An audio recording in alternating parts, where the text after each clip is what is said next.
ஸ்கூல்ல இந்த போட்டியில ஜெயிச்சா கூட அது பெற்றோருக்கும் எங்க ஸ்கூலுக்கும் தாயா பெருமை. ஆனா தேனி மாவட்டத்துல அரட்டை அரங்கத்துல பேசுறதுனால எங்க பெற்றோருக்கு எவ்வளவு பெருமையா. அவங்க அப்படியாயா வளர்க்குறாங்க, வளர்க்கவே தெரியலையா. நீ இந்த அரட்டை அரங்கத்தில் பேசுவதால் உன்னை பெற்ற பெற்றோர்களுக்கு மட்டும் மகிழ்ச்சி அல்ல, பெருமை அல்ல, இந்த தேனி மாநகரத்துக்கே ஒரு மகிழ்ச்சி, பெருமைமா. அழகான முகத்தை பாக்குறது இவங்க எங்க அம்மாட்ட போய் சொல்றப்ப எவ்வளவு பெருமையா. இந்த லொல்லு தானே வேணாம். நான் வேற யார பத்தியும் பேச வரலையா, என் வாழ்க்கையே எடுத்துக்கோங்களேன். உன் வாழ்க்கை பரவாயில்ல சொல்லு. காலையில எந்திரிக்கிறப்பே நினைப்பேயா, இன்னைக்கு பொழுது நல்லா இருக்கணும், பாக்குறதெல்லாம் நல்லா இருக்கணும், கேக்குறதெல்லாம் நல்லா இருக்கணும் எந்திரிப்பேயா. அப்பயே ஒரு பயங்கரமான சவுண்ட் வருயா. என்னன்னு பார்த்தா எங்க அம்மா, ஏ அர்ச்சனா 7:30 ஆயிடுச்சு இன்னுமா நீ தூங்குற அப்படின்னு சவுண்ட் விடுவாங்க. வந்து நான் நினைப்பேயா, காலையிலேயே 7:30 கூட்டிட்டாங்களே அப்படின்னு நினைப்பேயா. சரி குளிக்கலாம்னு ஆசைப்படுவேயா. என்னைய தூக்கிட்டு போய் பெரிய அண்டாக்குள்ள முக்கிய எடுப்பாங்கயா. என் தம்பிய தூக்கிட்டு போய் சின்ன வாளிக்குள்ள முக்கிய எடுப்பாங்கயா. ஒரு நிமிஷம், எதுக்குள்ள முக்குனாங்க? அண்டாக்குள்ள முக்குனாங்க. உன்னை எல்லாம் அண்டாவுல முக்கப்படாது, கிணத்துல முக்கி இருக்கணும். ஆண்டி ஆண்டி அண்டானவனே உங்களுக்கு ஏன் தெரியுமா கோவம் வருது? ஏன்னா நீங்க அண்டா சைஸ்ல இருக்கீங்க. அடுத்து எங்க அம்மா சொல்லுவாங்க, 7 கழுத வயசாச்சு சின்ன பையனுக்கு சோறு ஊட்டினா என்னன்னு சொல்லுவாங்க. நானும் என் வேலையை பார்த்துக்கிட்டே அவனுக்கு சோறு ஊட்டுறேன், வாயில ஊட்ட வேண்டிய சோறு மூக்குல ஊட்டி விட்டுருவேயா. அடுத்து ட்ரெஸ் மாற்றி விட சொல்லுவேன் எங்க அம்மாவை. என்னோட கவுன் ட்ரெஸ்ஸை தூக்கி என் தம்பிக்கு போட்டு விட்டுருவாங்க, தம்பியோட டவுசர் சட்டையை தூக்கி எனக்கு போட்டு விட்டுருவாங்க. லாஸ்ட் நாங்க சொன்ன பிறந்தே அவங்களுக்கே தெரியும், அடுத்து மாத்தி போடுவாங்க. ஏன் தெரியுமாங்கயா? ஏன்னா அவங்களே பாதி தூக்கத்துல இருந்து எந்திரிக்கலையா. ஏன்னா ராத்திரி சீரியல் பார்த்துட்டு படுக்கிறதுக்கு அவ்வளவு லேட் ஆகுது இல்ல. எங்க அப்பாட்ட சொன்னாங்கயா, ஓகே 2 சனியங்களையும் கொண்டு போய் ஆட்டோல எரிஞ்சிட்டு வாங்க அப்படின்னு சொன்னாங்க. எங்க அப்பா தூங்கிட்டு இருந்தவர் எந்திரிச்சு வந்து எங்களை தூக்குறதுக்கு பதிலா பக்கத்து வீட்டுக்கார பையனை தூக்கிட்டாங்கயா. அடுத்து நாங்க சொன்ன பிறகு அப்பா இந்த இருக்கப்பா உங்க பிள்ளை அப்படின்னு சொன்ன பிறந்தே அவரே இறக்கி விட்டு என்னை தூக்கி எரிஞ்சாரியா எரி. அப்படியே நான் போய் ஆட்டோக்காரர் தோள்பட்டையில போய் உட்காந்துக்கிட்டேயா. ஏன்னா ஆட்டோக்காரவங்க குட்டியான மாதிரியா, நல்ல மெத்த மாதிரி ஜம்முன்னு இருந்துச்சியா. இது மாதிரியா நம்ம அங்கிள் மாதிரி தாயா. ஆத்தா வா, அப்படியே தோல்ல ஏறிக்க, தேக்கடைய 2 ரவுண்ட் அடிச்சு கொண்டு வந்து இறக்கி விட்டு போறேன். கவலைப்படாதீங்க, ஏறிக்கிறேன். என் நிலைமை இப்படினா என் தம்பி நிலைமை அதுக்கு மேலையா. டயரை பிடிச்சு வவ்வால் மாதிரி தொங்கிக்கிட்டு இருந்தாயா. அடுத்து எங்க அம்மா அப்ப பார்த்து பாயின்னு சொன்னாங்கயா. என் தம்பி சொன்னாயா ஆயின்னு சொன்னாயா. ஆய் இல்லடா பாய் அப்படின்னு எங்க அம்மா சொன்னாங்க. பாய் இல்லம்மா ஆயின்னு சொன்னாங்க. ஆய் இல்லடா பாய்டா அப்படின்னு எங்க அம்மா கோவமா சொன்னா, பாய் இல்லம்மா எனக்கு வருதுமா ஆய் அப்படின்னு சொன்னேயா. அடுத்து போய் இருக்க வச்சு க்ளீன் பண்ணிட்டு மறுபடியும் தூக்கி எரிஞ்சுட்டாங்க. வந்து உட்காந்துக்கிட்டேன், போறப்பே நினைச்சுக்கிட்டு போனோயா, வீட்டுலதான் இப்படி இருந்துச்சு, ஸ்கூல்லையாவது நல்லா இருக்கும் அப்படின்ட்டு ஸ்கூலுக்கு போனாங்க. அங்க போன ஆட்டோக்காரங்க எங்க 2 பேரும் ஸ்கூலுக்குள்ள எரிஞ்சு விட்டுட்டு எஸ்கேப்னு போயிட்டாங்கயா. வீட்டுல இருந்தாலும் நிம்மதி இல்ல, ஸ்கூல்ல இருந்தாலும் நிம்மதி இல்ல. எங்க சார் அச்சாணி, எங்க சார் சக்கரம் எல்லாமே கலந்துதான் சார் கிடக்கு. நாங்க ஸ்கூல்ல நல்ல பிள்ளை மாதிரி நடந்து போனோயா. அப்ப எங்க மிஸ் படத்துல வர வில்லி மாதிரி முறைச்சு பார்த்தாங்க. ஏ அர்ச்சனா 6 மாசம் ஃபீஸ் கட்டல, உன் மனசுல என்ன நினைச்சுக்கிட்ட அப்படின்னு கேட்டாங்க. நான் மனசுக்குள்ளே சொன்னேயா, நாங்க 6 மாசம் ஃபீஸ் கட்ட அப்பதான் உங்களுக்கு 6 மாசம் சம்பளம் வருது அப்படின்னு மெதுவா சொன்னேயா. அது அவங்க காதுக்கு எப்படி போச்சுன்னு தெரியல. என்னையவே ஏத்து பேசுறியா அப்படின்னு சொல்லி முங்க மரத்துக்கு அடியில மொண்டியால் போடு அப்படின்ட்டாங்க. நான் போய் மொண்டியாலை வாட்ச் போடலான்னு மொண்டியால் போட்டேயா. போட்டப்ப அவங்க லைட்டா திரும்பினாங்க. அப்படியே எந்திரிச்சுக்கிட்டேயா. எந்திரிச்சுக்கிட்டு இலையவாது என்னதான் எண்ணிக்கிட்டு இருந்தேயா. எது என்ன இலைய இலைய சரி இலையவாது என்ன இலைய எண்ணிக்கிட்டு இருந்தேயா. அப்ப பார்த்து என் கூட படிக்கிற குரங்கு ஓயாம என்னை எப்ப பார்த்தாலும் மாட்டி விட்டுக்கிட்டே இருக்கு. மிஸ் வேமா திரும்பி பாருங்க மிஸ், அர்ச்சனா எந்திரிச்சு நின்றுருக்கு மிஸ் அப்படின்னு சொல்லிடுச்சியா. மிஸ் டக்குன்னு திரும்பினாங்க. நான் அப்படியே டக்குன்னு முட்டிக்கால் போட்டேயா. அடுத்து அந்த பிள்ளை எங்க நின்றுருக்கு, முட்டிக்கால் தான் நான் போட்டிருக்கேன் அப்படின்னு மறுபடியும் திரும்பிட்டாங்கயா. நானும் எந்திரிச்சு நின்றுக்கிட்ட அந்த பிள்ளை பல்ப்பு காமிச்சேயா. என்னையவே மாட்டி விடுறியா அப்படின்னு பல்ப் காமிச்சேயா. அந்த பிள்ளை கோவம் அதிகமாயிருச்சியா. நில்லு, உன்னை எப்படியாச்சும் சொல்லி விட்டுருவேன் அப்படின்ட்டு. மிஸ் உங்க ஓரக்கண்ணால கொஞ்சம் டக்குன்னு திரும்பி பாருங்க மிஸ் அப்படின்ட்டுச்சியா. மிஸ் டக்குன்னு திரும்பி பார்த்தாங்க. நான் வேணா மொட்டிக்கால் போட்டேயா. அப்ப அந்த பிள்ளை கேக்குதியா, மிஸ் இதே உங்க டக்கா அப்படின்னு கேக்குதியா. அடுத்து மறுபடியும் எந்திரிச்சு மொட்டிக்கால் போட்டேயா. மிஸ்ஸுக்கு தெரிஞ்சு போச்சியா. இங்கே வான்னு கூப்பிட்டாங்க. உன்னை என்ன பண்ணுற மாதிரி இங்கே வான்னு கூப்பிட்டாங்கயா.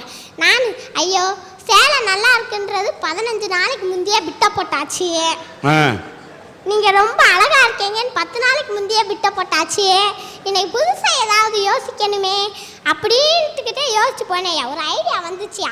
அவங்க காதில் போய் சொன்னேயா. அப்போ போடாச்செல்லாம் போய் உட்காந்துக்கோ அப்படின்னு சொன்னாங்கய்யா. நான் என்ன சொன்னேன்னு நினைக்கிறீங்களா? மிஸ் என்னை சாந்தையில இருந்து உங்கள்கிட்ட டியூஷன் வாரேன் மிஸ் அப்படின்னு சொன்னேயா. டியூஷனுக்கு வரேன்னு சொன்னேன். ஏன் தெரியுமாயா? மாத ஸ்கூல் ஃபீஸ் 100 ரூபா, டியூஷன் ஃபீஸ் 200 ரூபா. என் ஃப்ரெண்டு கேட்டுச்சியா, இதுகிட்ட உண்மையிலே நீ டியூஷன் படிக்க போறியா அப்படின்னு கேட்டுச்சியா. நான் அப்போ சொன்னேயா, இதுகிட்டெல்லாம் டியூஷன் அவசியம் படிக்கணுமாக்கு, கிளாஸ்லே ஒழுங்கா சொல்லித்தர தெரியாது, இதை வீட்டுக்கு வேற போய் கற்றுக்கணுமாக்கு அப்படின்னு சொன்னேயா. அப்போ பின்னாடி வாக்கில் யாராவது சொரிஞ்சாங்கயா. யார் லேட்டாக திரும்பி பார்த்தா மிஸ்ஸியா. என்கிட்டே போய் சொல்றியா அப்படின்னு மிஸ் மொத்தமாக கூப்பிட்டுட்டு போய் இந்த பிள்ளை அடங்காது அப்படின்னு நேராக ஹெச்எம்கிட்ட கூப்பிட்டு போனாங்க. கூப்பிட்டு போய் மொத்தமாக சேர்ந்து முடிவெடுத்தாங்க. நீ இங்கே இருந்த சொல்லியே பிள்ளைகளை பூ நான் எடுத்துருவேன், நீ வீட்டுக்கு போனாங்க. நான் சும்மா போவேன்னா என் தம்பியை வேற கூப்பிட்டுக்கிட்டு வந்தேயா. பார்க்கு காய்ச்சி போகலான்னு பார்க்குக்கு விளையாண்டுக்கிட்டு இருந்தேயா போய். அப்போ ஒரு கிழவேனா 40 வயசு கிழவைய பார்த்து நூல் வித்துக்கிட்டு இருந்தாயா. அப்போ நான் என்னை கூப்பிட்டு பாப்பா இங்கே வா, உனக்கு சாக்லேட்னா அவன் என்ன விட்டான்? நூல்.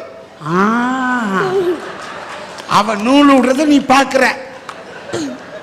ஏன்னா இன்னைக்கு சீரியல் படுத்துற பாடு, சினிமா படுத்துற பாடு, இப்படி போடுற போடு போடு. அப்ப பாப்பா இங்க வா, உனக்கு சாக்லேட்னா ரொம்ப பிடிக்கும் அப்படின்னு சாக்லேட் ஆட்டி ஆட்டி காமிச்சாயா. அப்ப எனக்கும் பிடிக்கும்னு சாக்லேட்டை வாங்கின பிறகுதான் தெரிஞ்சு அந்த அந்த 40 வயசு கிழவிக்கு இந்த லெட்டரை போய் கொடுத்துட்டு வான்னு லெட்டரை கொடுத்தாங்கயா. எனக்கு கோவம், உனக்கு ஒரு ஆப்பு வேணுமா அப்படி நேரா போய்கிட்டு இருந்தப்ப போலீஸ்கார ஆண்டி வந்தாங்கயா. அப்ப நான் அவங்ககிட்ட போய் கொடுத்து, அந்த தாத்தா இந்த லெட்டரை அவங்ககிட்ட கொடுக்க சொன்னாங்க அப்படின்னு போய் அவங்கிட்ட கொடுத்துட்டேயா. நேரா போனாங்க, 2 அடி விட்டாங்க, முதுகெலும்பு துண்டா வந்துருச்சா, வாயில ஒட்டி வச்சிருந்த பல்லு கீழே விழுந்துருச்சா. நான் இன்னும் வேணும், இதுக்கு மேலே வேணும், அவங்க கொடுத்த சாக்லேட் தின்னுட்டு பார்த்துக்கிட்டேயா. இருந்தாலும் நிம்மதி இல்லை, ஸ்கூல்ல இருந்தாலும் நிம்மதி இல்லை, பார்க்குக்கு போனாலும் நிம்மதி இல்லை. எங்க சார் அச்சாணி, எங்க சார் சக்கரம், எல்லாமே கலந்துதான் சார் கிடக்கு. முப்புறமும் முக்கடலும் முத்தமிடும் முத்தமிழ் நாட்டில் வண்ணத்தமிழ் வளர்ந்திட்ட வைகை மண்ணில் பிறந்து எந்த கன்னிப்பெண்ணும் படித்திராத கவிதை நான் இந்த அரட்டை அரங்கத்திலே பேச வந்திருக்கிறேன். இந்த கொடுமையை பாருங்க ஐயா, இதுக்கு பேரு கவிதையா. இத சுத்தி வந்து பார்க்கவே 1.5 வருஷம் ஆகும். இத ஒரு கன்னிப்பெண்ணு மெனாக்கிட்டு படிக்கலையாமா. இத படிச்சா என்னையா ஆகும்? அதுக்கு அவ தூக்குல தொங்கிட மாட்டாளா? ஐயா, அவ எந்த ஜென்மம் சொல்லுது பாருங்க. நீ ஜென்மம் எடுப்பதற்கு காரணமே ஒரு பெண் தான் காரணம். அந்த பெண்ணை பார்த்து ஜென்மம் என்று சொல்லுகிறாயே, என்ன நியாயம்? ஐயா, இந்த கவிதையும் படிக்கணும், இதுக்கு இந்த கவிதையை படிக்கிறதுக்கு ஒரு பொண்ணு வேணும் அப்படின்னுட்டு பொண்ணு பார்க்கறதுக்கு புரோக்கரை கூப்பிட்டுட்டு மதுரை பஸ் ஸ்டாண்ட்ல போய் இறங்கினீங்க. இறங்கின உடனே வயிறு சரியில்லை. என்னடா செய்ய? இந்த வயிறுங்க. அப்படியே புரோக்கரை நில்லுங்க, இந்த பாத்ரூம் வரைக்கும் போயிட்டு வரேன்னு போனேன். என்ட்ரன்ஸ்ல எழுதியிருந்தான், நவீன வசதியுடன். பிறந்ததிலிருந்தே அப்படித்தானையா போய்கிட்டு இருக்கோம். இதுல என்ன நவீனம்? அப்படியே திரும்பினேன். ஜென்ரேட்டர் வசதியுடன் போட்டிருந்தேன். எதுக்குடா ஜென்ரேட்டர் வசதி? கீழே பார்த்தேன், பஞ்சர் பார்க்கப்படும் போட்டிருந்தேன். இதுல இது வேறையா? எதா இருந்தா நான் கட்டாப்புடான்னு உள்ள ஓடுனேன். பஞ்சர் கடைக்கார, டே பப்ளிக் பாத்ரூம் அங்க இருக்கு, அங்க போடா நாதாரின்னா. ஓடி வந்து அந்த வாளியை எடுத்து தண்ணிய மோந்து எடுத்தா தண்ணி சொட்டு சொட்டா கீழே வடியுது.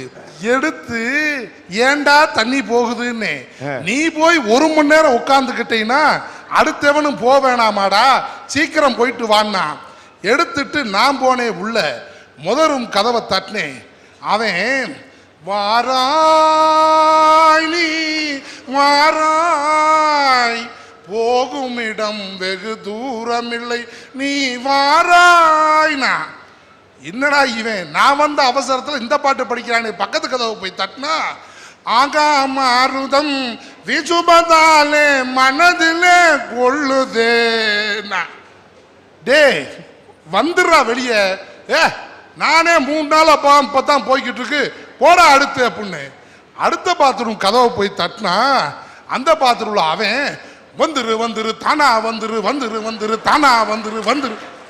அட எடுபட்ட வேலைகளா, பூரா பேர் இதே வேலையில தான் இருக்கீங்களான்னு ஒரு வழியா முடிச்சுட்டு, புரோக்கரே முடிஞ்சிச்சு வாங்க போவோம்னு போய் பொண்ணு வீட்டு கேட்டு கதவை பிடிச்ச வாக்கில் நின்னே. லேசா ஆரம்பிச்சிச்சு. என்னடா இங்க வந்து ஆரம்பிக்குதே, புரோக்கரே கொஞ்ச நேரம் நின்றுட்டு உள்ள போவோம்னே. சரி நில்லுங்க.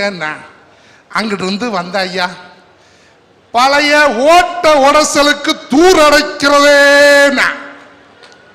ஐயா புரோக்கரு, அவனை போ சொல்லு, எனக்கு கோவம் வந்துரும்னே. திரும்ப பக்கத்துல வந்து பழைய ஓட்ட உடசலுக்கு தூரடைக்கிறதே. டேய் வெந்த முன்ல வேலை பாய்ச்சா இவனை அனுப்பிச்சு விடுன்னு. அப்படியே வீட்டுக்குள்ள போனேன்.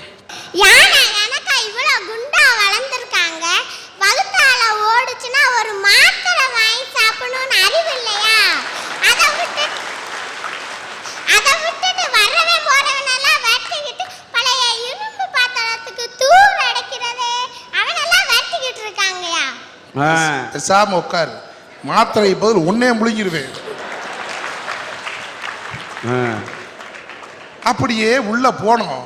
மாமனார் மாமியார் எல்லாரும் கட்ட கட்ட கட்ட கட்ட கட்ட முடியாத வாங்க வாங்க வாங்க வாங்க வாங்க வாங்க உள்ள கூட்டு போனாங்க. உள்ள கூப்பிட்டு போய் உட்கார்ந்த உடனே பலகாரம் எல்லாம் நிறைய இருந்துச்சுங்க. வயிறு என்ன ஆனாலும் பரவாயில்லன்ட்டு இருக்கதெல்லாம் நறுசா ஒரு தொடச்சிட்டேன். தொடச்சிட்டு காஃபியும் கொடுத்தாங்க, குடிச்சிட்டு அப்புறம் இந்த பொண்ணை வர சொல்றதுன்னு மாமனார் கேட்டாரு, மாப்பிள்ளை எங்கன்னாரு. புரோக்கர்கிட்ட ஏயா மாப்பிள்ளைன்னு நான் சொல்லவே இல்லையா? இல்லைங்க நான் தான் மாப்பிள்ளைன்னு. அவர் நீ மாப்பிள்ளையா? யோ வீட்டை விட்டு எந்திரிச்சு போய்யா அப்படின்னாரு. மாமான்னு. மாமாவா? கிளம்புடா அப்படின்னாரு. உங்க பொண்ணை உழவு வந்து என்னை பார்க்க சொல்லுங்க, பார்த்துட்டு அது வேணாம்னா போட்டும்னு. நான் பார்க்கறதுக்கே உனக்கு அனுமதி இல்லை, இதுல என் பொண்ணு வேற வந்து உன்னை பார்க்கணுமாக்கோ அப்படின்னாரு. நீ இடத்த காலி பண்ணுட்டாரு. எந்திரிச்சு வெளியில வந்துட்டேங்க. பாருங்க, அன்னைக்கு ஒரு பொண்ணு விட்டு கொடுத்துருந்துச்சுன்னா இன்னைக்கு வாழ்க்கையில நான் எப்படி இருந்திருப்பேன், சந்தோஷமா இருந்திருப்பேனாங்க. என் வாழ்க்கை விட்டு கொடுக்காதனாலதான் ஐயா இந்த வாழ்க்கை சக்கரம் பஞ்சர் ஆனது மாதிரி என் வாழ்க்கை பஞ்சராகி போய் நிக்குது. விட்டு கொடுன்னு சொல்றாங்கல்ல, இவங்க விட்டு கொடுக்க வேண்டியானே. ஒரு வாழா வெட்டி பொண்ணுக்கு வாழ்க்கை கொடுக்கலாம் இல்லையா? ஏங்க ஐயா, நான் வாழாமலே வாழா வெட்டியா இருக்கேன்.